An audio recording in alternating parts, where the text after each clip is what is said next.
पंचगंगेच्या पाणी पातळीमध्ये घट व्हायला सुरुवात झाली आहे। कोल्हापूर जिल्ह्यात पावसाचा जोर ओसरलाय।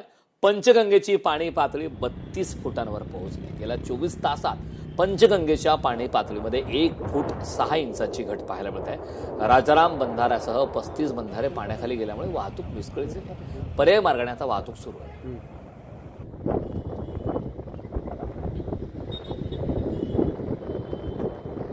पंचगंगेच्या पाणी पातळीमध्ये घट व्हायला सुरुवात झाली।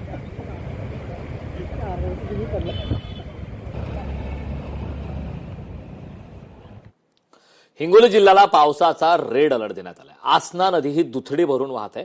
नदीकाठच्या नागरिकांना सतर्क राहण्याचा इशारा देण्यात आला। हिंगोली जिल्ह्यात मागील 2 दिवसांपासून सुरू असलेल्या मुसळधार पावसामुळे नदी नाले तुडुंब भरून वाहत आहेत। जिल्ह्याला रेड अलर्ट जाहीर करण्यात आला असून नदीकाठच्या नागरिकांना सतर्क राहण्याचा इशारा देण्यात आला। दरम्यान वसमत शहरालगतची आसना नदी सुद्धा दुथडी भरून वाहते। पुणे शहराला आज पावसाचा ऑरेंज अलर्ट तर घाटमाथ्यावर रेड अलर्ट जारी करण्यात आलाय। घाटमाथ्यावर पडणाऱ्या पावसामुळे खडकवासला धरण साखळीतील 4ही धरणात 94.96% पाणी साठा आहे। पुण्यातील घाटमाथ्यावर आजही रेड अलर्ट देण्यात आला असून शहरामध्ये ऑरेंज अलर्ट देण्यात आला।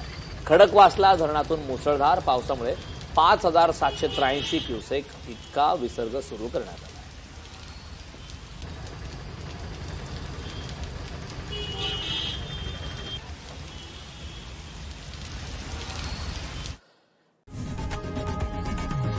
लोकशाही मराठी ऐका, पहा, जागरूक रहा।